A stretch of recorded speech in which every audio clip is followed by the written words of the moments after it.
Hi, I'm Rob Vanstone, and welcome to a special edition of the Rider Rumblings podcast.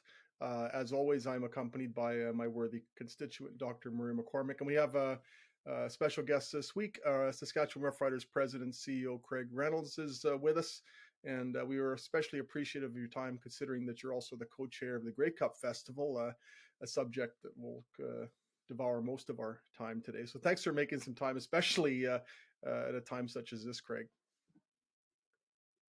No, absolutely. I'll just Happy to start do off it, with guys.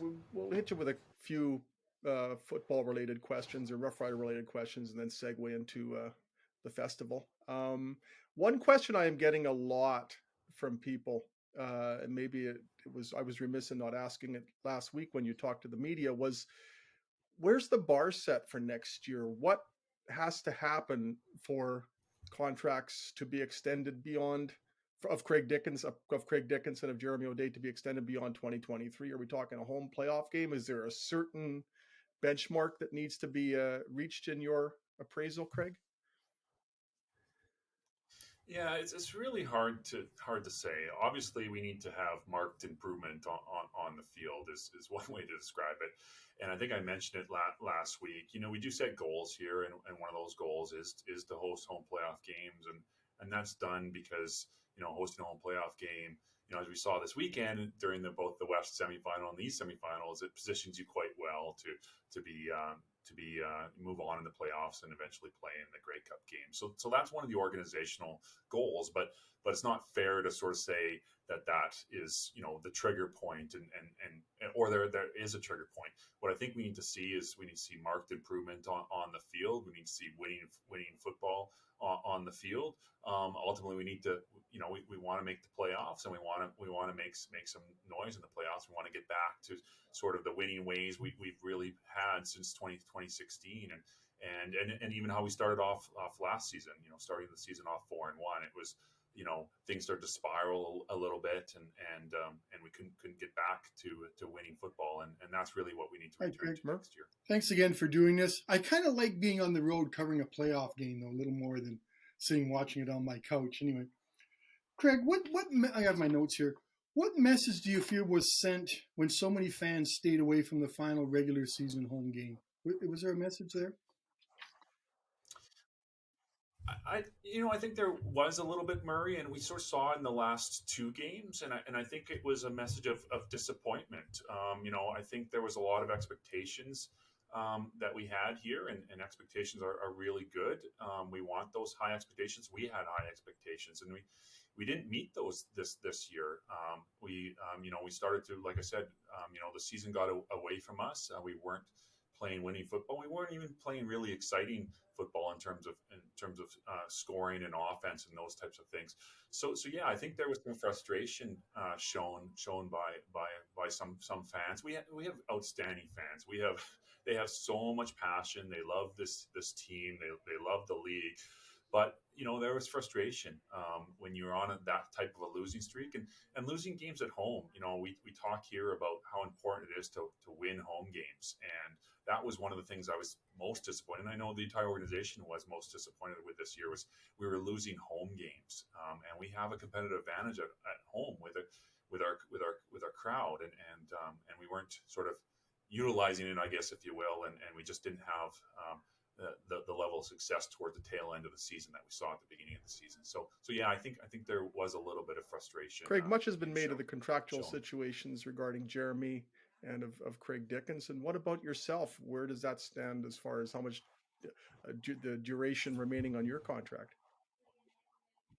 Yeah, so I have an employment agreement with the club. So obviously the board's sole employee is the president CEO, and so there's evaluation criteria that I'm subject to as well. So there's not a sort of it's a different sort of structure than a termed length. There's obviously a more traditional employment agreement that you would see in terms of my situation as president and Mer? CEO. Okay, let's jump into the Grey Cup. What impact of not having the Riders even in the playoffs for this great for the Grey Cup has had on the Grey Cup Festival in this week? Yeah, I think what we had to do is battle through a little frustration early on, I would say, and I think that was just how the season was sort of ending, and sort of the losing streak. I think there was a little bit of frustration that was built amongst our fan base. We talked about that a little bit earlier, and so for us, we wanted to kind of turn the page on 2022, and obviously from a football perspective, we need to turn the page and focus in on 2023. But the Grey Cup Festival, you've in it once, and the reality is, as much as we really want that to happen, it doesn't happen all that often, and we certainly wanted that as an expectation, and that was our expectation, to put ourselves in a position to play that. But since 2013, it happened last year in Hamilton, but it hadn't happened prior to that. So Saskatchewan embraces big events like the Grey Cup Festival. They don't come along all that often. And what we felt over the last couple of weeks is there's a bit of growing momentum. You want to get excited about the Grey Cup Festival. I've been at these volunteer orientation sessions, and we've had over 1,000 volunteers come through that in this horrendous weather we're all dealing with in Saskatchewan. There's 200 people at this event in the middle of a blizzard. And man, are they excited about welcoming people here. And so I think as we get closer to the event, as pageantry starts to get up, as teams get finalized, and as everybody starts to plan their week, I think we're going to see some really positive momentum and excitement, because these types of events are special and they don't come along very often. Craig, you mentioned volunteers. I think the number I saw cited a while back was 1,200 as far as an ideal number. You just said that there's 1,000 plus. Are you pretty much where you need to be there, or can people still sign up? Yeah, no, we are where we need to be. Right now, they're into shift scheduling. We're at that point now where we are scheduling the volunteer shifts. They are so committed. They're so excited. It's just the energy in that room the last few days has just been outstanding. So we're right where we need to be. And, I'm often asked, well, what makes Saskatchewan Grey Cup special? And I think the volunteers, our fans are the first thing that comes to mind, but our volunteers are quick to follow, because, man, they're excited about welcoming everybody and showing, Saskatchewan hospitality to the nation. Well, I watched the BC Lions game on the weekend and got excited watching Nathan Rourke. I know it's another step, but what do you think the reaction would be if Nathan Rourke was here for a Grey Cup? I was asked about that the other day, and I think from a hype perspective, I don't that would be outstanding. I think he is an exciting player to watch. He's generational in some respects. The fact he's Canadian is certainly a bonus, and there's a lot of excitement around him and that Lions team. So I think from a hype perspective, from a attention perspective, a media attention perspective, I think having the Lions in there would certainly add to that. But all four teams remaining are intriguing storylines. But certainly Nathan is special, and they've got some special things going on in BC right now. Having the Winnipeg Blue Bombers in your dressing room, if it comes to that, would that take maybe not a year or two off your life, but maybe 10 or 15 minutes? Oh, it's funny. Yes. It is tough. There's so many reasons you want to be in that game. And as you guys know, we have an outstanding dressing room. We're really lucky here in Saskatchewan. And one of the reasons you want to be in that game is you don't want anybody else from the West, and the Bombers certainly, but really anybody from the West Division, you don't want to be in your locker room. And so yeah, that's one of the reasons every team wants to be in their home game, is because you don't want to give up your locker room. Unfortunately, this year we're going to have to, and one of BC or Winnipeg are going to be in that amazing locker room. Craig, I guess Zach Collaros could reclaim his old stall anyway. Murr? Right. Craig, you've been involved in the Grey Cup festival for so long now. What part excites you and intrigues you the most about the festival, other than the game? We know the game's pretty darn important, but what about the peripheral stuff? Yeah, I'm excited just on the game. I'm excited to showcase the stadium. I think, this stadium looks so good on television. It looks so great in person, and to have sort of the halftime stage and activity that they're gonna have in a Grey Cup game. I'm really, really excited about that. But you're right, Murray. Like, we've been planning this festival for over 4 4 years. So we started with the bid process in August of 2018, put together what we felt was a pretty strong bid that ultimately was successful. And we all know what happened with COVID, but a lot of what we had in our bid document has kind of gone through and is key parts of the festival. So I'm really excited about some of the new and unique things that we're doing this festival. So I talk a lot about the esports tournament, but I'm really excited to see that. I just really intrigued by that. It's going to be in the Brand Center, which I think will look really cool. The level of interest that we've had internationally in the esports community around this tournament has been tremendous. It's great. It's exceeded our expectations, tenfold. We've got world players from the UK, players from Japan, players from the Dominican Republic, lots from the States. One of the guys from Florida, I guess, called and said, "Does he need to play with gloves?" Because he heard it's cold. So we said, "No, you'll be fine. You'll be fine to play without gloves." So I'm excited about that. We've got a digital zone where we're really got some really cool tech that I think hopefully youth will take in. Obviously, the family friendly events I'm really excited about as well. And then again, some new things is really, really cool. So you have, I believe it's 300 drones up in the sky doing this really cool show to end the each night on the festival side of things. So biggest drone show ever in Canada. So I'm really excited to sort of see those things and watch our fans sort of experience some of these new things. We know Riderville will be exciting, and the team party passes are always, or the team party rooms are always exciting. But some of these new events, I'm looking forward to see on the footprint. I'm looking forward to Craig, I'm curious about the resale market. Sorry, Mark. I'm looking forward to the drones. As a guy who loves fireworks, I think it's another step up from fireworks. So I think it's going to be pretty darn cool. Yeah, it's going to be really cool because it's sort of set to it tells a story, whereas fireworks are really cool because obviously you get the visual part of it. But the drone show, the ability to tell a moving, active story is going to be really, really cool. I'm looking forward to that. Murray and I have been droning on for years, so I don't think it's necessarily entirely novel. What's the resale market been like the last few weeks with the Roughriders now being out of the picture? Have you noticed a lot of tickets kind of changing hands, or how is that trending? Yeah, it's been active, and I think you mentioned it. Obviously, after we were out of the playoffs, some fans would have sort of seen, and it's a sold out event, so you see that a lot. You see in sold out events, people put their tickets up to sort of see what the market looks like.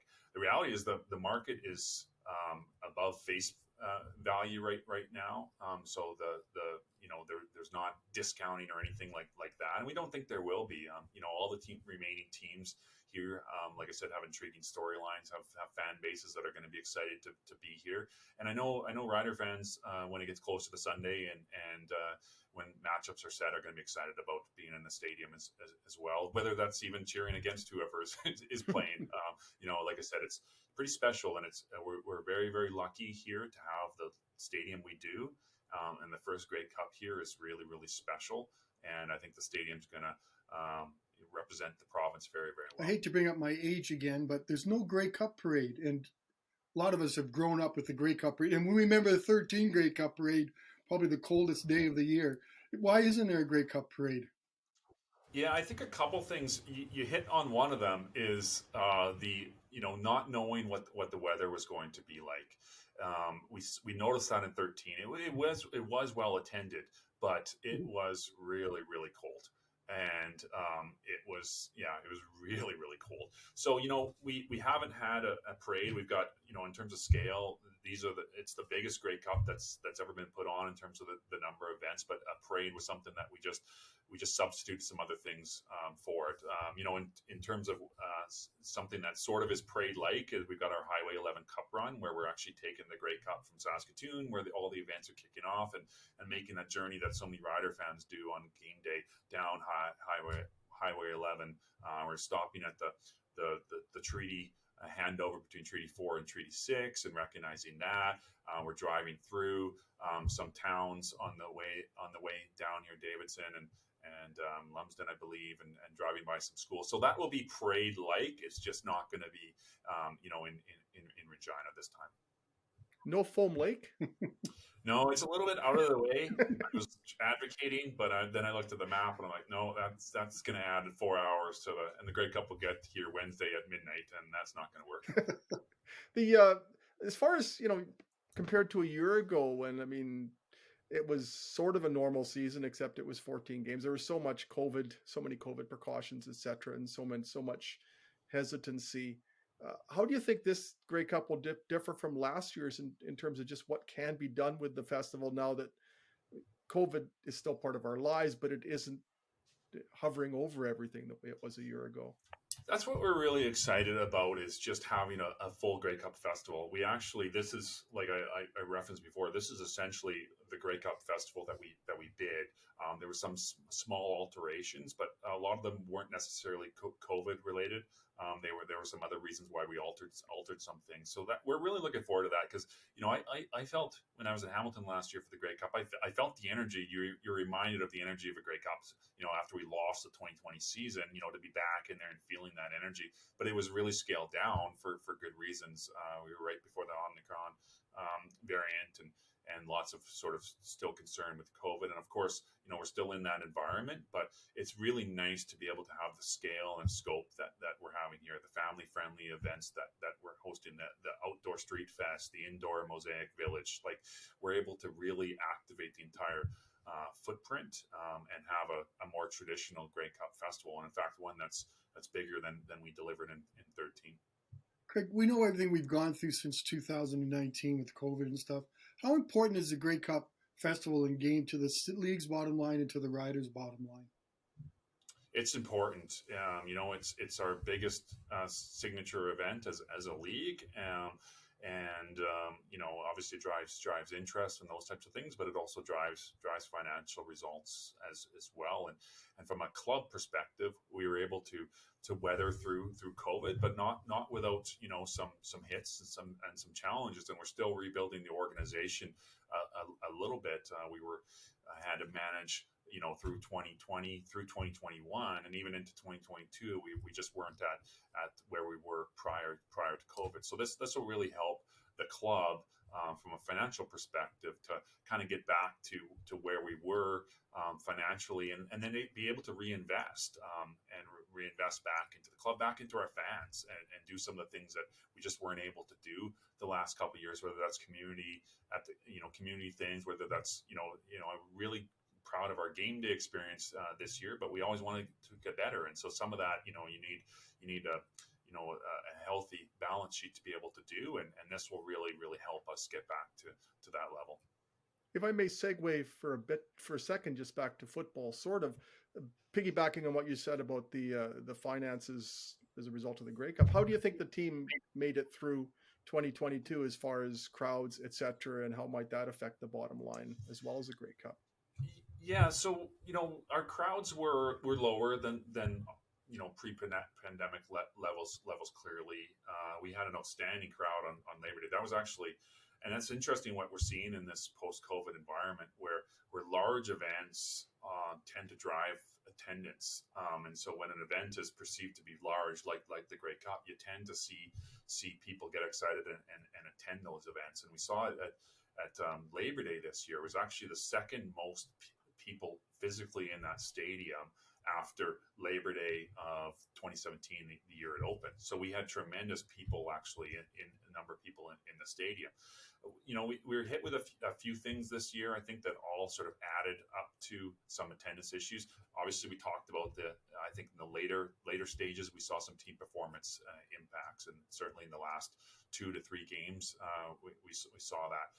Early on, some of the scheduling things I think really, really impacted our fans. We had 4 home games in 5 weekends in July, and that's really hard when your fan base is 50% outside of the city limits of Regina. So you're asking a lot of your fans to come back 4 weekends out of 5 in the summer months, and we all know how short summer is. So what we found was fans picked and chose what games they would attend, versus if those games are more spread out, they might be more apt to attend more. And then I think the economic factors that we're all facing had a big part to play in things, whether that's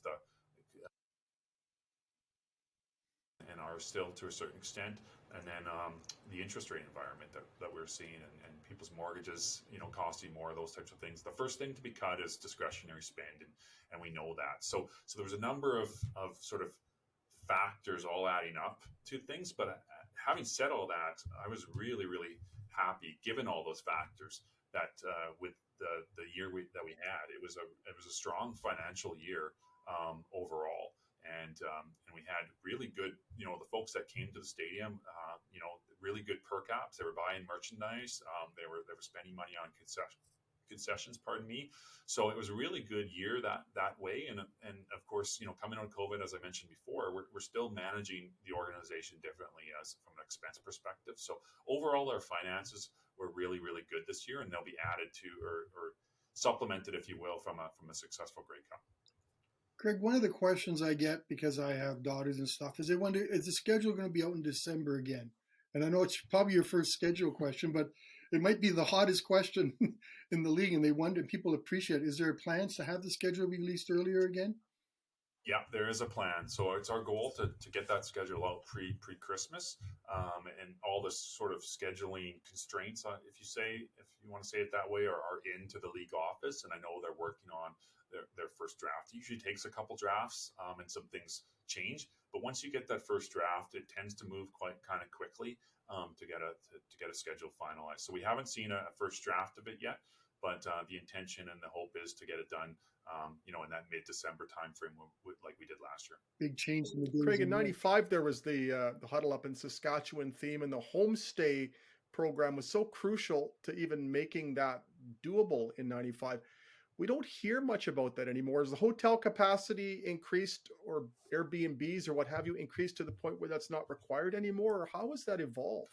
Yeah, we didn't have that in 13, if you remember. So you're bang on, Rob. There's a couple things. The hotel capacity has increased. I believe there's 1,000 more rooms in the city than there were in 2013. So that's improved. That situation has improved. And then you hit the other one, which is Airbnb, VRBO. Those types of things are just so much more prevalent nowadays. And so folks are able to rent out their houses and sort of handle that sort of within the confines of those apps and those companies. So that's generally how things have progressed that way. And thankfully, we've got additional hotel capacity and then those other options. Great. Take us a little bit behind the process. I remember different ways Grey Cups were awarded. Now we know Hamilton has it next year. BC has it 2024. It seems like it's a more professional, more opportunity to be, not like the 3 years you guys had to prepare for Grey Cup, but it appears to be a better system now, isn't it, right now, for the way compared to the old days of awarding Grey Cups? Yeah, it's a good question and observation, Murray, because it is. It's so much more well done, and I was actually lucky enough to be on the bid selection committee for this 2024 one, which is ultimately awarded to BC. So I saw that firsthand, and ultimately what they do is they have the most recent hosts who obviously understand the scale and scope and what's required to be on the selection committee. And we ultimately make a recommendation to the board of governors. So I saw it firsthand, and you see the level of effort and we went through it in 2018, the level of effort to get a bid in. You really have to define your schedule. You have to look at ticket pricing and those types of things. You have to deliver a marketing plan. You have to really get some government funding and sources of support, letters of support, those types of things sort of solidified or in your bid package, and then ultimately you have to pitch it. You have to sort of talk about why your Grey Cup is going to be special and what's going to be unique about it, and how you're going to continue to raise the bar. And I think through that, we're going to see that. We're going to see the bar continue to be raised, because I know even some things that were new in our festival made their way into some of those other bids. And that's what we wanted to do when we bid. We sort of said, we think this could be a unique thing that could be part of Grey Cup festivals in the future. And to see that actually was a proud moment for us, because we saw a little bit of Saskatchewan flavor sort of make its way. And we built on some things in Calgary. They did a successful business summit, and we sort of added that to our bid. We liked that. And so that's how we think we can grow the Grey Cup as a brand, as an entity, and as an event, is you just continue to raise the bar and continue to build on what's been successful. And then you obviously need a local flavor, and we certainly added that, and with the Saskatchewan, the provincial nature, and the Highway 11 Cup Run, and some of those things that you'd only do in Saskatchewan. So it's a really good process. It really is. Craig, you did not mislead the media. It was not the Wiggles as the halftime show. It was not. The Country All Stars. What is the what has the feedback been now that the announcements finally come out? Yeah, I think I think the disappointment was in the timing of it, Rob. Mentioned this in one of the media availabilities. There's a number of reasons that happened, and just the state of music and live performing nowadays. It's just post COVID, like we're all sort of seeing this entertainment world. There's just lots of change and lots of just different nuances that are impacting things. So I think there was some disappointment with not announcing it soon enough. And you know what? Halftime shows are really, really interesting because you can't please everybody. So I know we've heard from lots of country fans who are really excited about it, and then we've heard from others who are like, it doesn't necessarily appeal to them. But what I do know is country artists put on a great show. To have three of them is going to be pretty exciting. They're going to play off each other and those types of things. And I know from scaffolding, I'm looking at it right now, the scaffolding is starting to come up for the stage design. It's going to be a big show. Grey Cup halftime shows are always big, and country artists put on a good show. They're always high energy, and so I'm looking forward to it. Craig, what are the people going to see at Mosaic Stadium that may be different from a regular season game? Would just quickly as a way to sum that up. Yeah, I think, you're going to see a pretty impressive stage and a pretty impressive halftime performance. You're going to see some warming tents that you wouldn't normally see. We're going to expand the fence line south of the Maxtron. So you're going to see that. I think you're going to see our all the technology things from our stadium that we really like and can use, like our instant on, instant off LED lighting. I think you're going to see that in full effect. And I think you're going to sort of see sort of the pageantry and everything that comes along with a Grey Cup. So the stadium's going to look and feel a little bit different because it is a Grey Cup game. And so I think it's just going to feel, you're going to feel the magnitude of the event that somebody's going to win the Grey Cup at Mosaic Stadium. As a guy who was involved from the very beginning of Mosaic Stadium, you're kind of like a proud parent to say, "This is you can go, my child, be the star of the show." A little bit, obviously super proud of the effort that the entire team put into Mosaic Stadium, and that's a city, it was a city-led project, and tons of people put in a ton of effort there, and I know they're equally proud, and obviously the province played a big role in it as well. So I think collectively as a province, we're very, very proud of this, and it was a big part of our bid. I think our theme of our bid was "We're ready," and that theme was, we're ready to host and show off this stadium because we do think it's spectacular, and we do think we're very, very lucky to have it. And we do think it'll show extremely well. And I know talking from some of the television folks from TSN, they just rave about how this stadium looks and feels and how it looks on television. And the amenities, you guys get to see it just like I do, sort of the back of house amenities, the ability to accommodate the media and broadcast. It's second to none. So we're really, really proud collectively of it. And yeah, I'm looking forward to having, there's a number of people that, a large number of people that are going to be there, and they're going to be in Mosaic Stadium for the first time. And I think it reflects well on the province and in the organization and everybody when you have this type of world-class facility, and you're going to get people from wherever they're coming from, whether it's BC, Winnipeg, Montreal, or Toronto, they're going to be here, and they're going to be impressed, I think, with the type of stadium we have here. And it's just shows how much football means to Saskatchewan, that you have the market size we do, and then the quality of venue that we have here. And 2 weeks from today, you can finally put your feet up for 15 minutes before everything else takes over. Yeah, again. It's not going to be long because we got a lot of work to do. We got a lot of work to do to get focused in on 2023. It will be nice to have the Grey Cup behind us. As excited as I am, it's a ton of work, and I think and it's not just our organization. I'd be remiss if I didn't mention our hundreds of volunteers. I mentioned sort of the volunteers in terms of they're going to be working week up, but we've had over 100 planning volunteers that have poured their heart and soul into this event for 4 years, almost 4 years. We sort of started forming them in February of 2019. They didn't really pause during COVID. They just kind of took a little bit of a break, but they kept planning, they kept working, and those folks have volunteered just countless hours. And so they deserve to put their feet up. We'll get back to work here on 2023 football season and engaging with our fans. Well, Craig, we sure appreciate you volunteering your time with us today. A half hour, like I said earlier, a really crazy time. It's so kind of you to do this. No, my pleasure, and appreciate the opportunity. We're really excited to host everybody here at Mosaic and at Real District for the 109th Grey Cup Festival, and we're excited to do so. If you can bear with me for a sec, I just have to read this or I will be dismissed. If you enjoy the podcast, please leave a review and a 5-star rating. It helps us grow the podcast. You can subscribe to the show on Apple Podcasts, Google Podcasts, Spotify, Stitcher, or wherever you get your podcasts. If you'd like to send us a question, you can email me at rvanstone@postmedia.com and we'll read it on the show, I promise you. You can follow me on Twitter at Rob Vanstone or Murray at MurrayLP. Craig, are you on Twitter? I try to avoid Twitter nowadays. Good idea. We knew you were a smart person.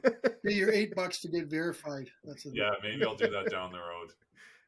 It's a validation I've been needing all my life. For Craig Reynolds, thank you again for joining us. It's been great to have you with us. For Murray McCormick, it's also been wonderful, Murray, to share this time with you again. I'm Rob Vanstone, and we will do this again next week. It's going to be crazy. Thanks so much for your time today.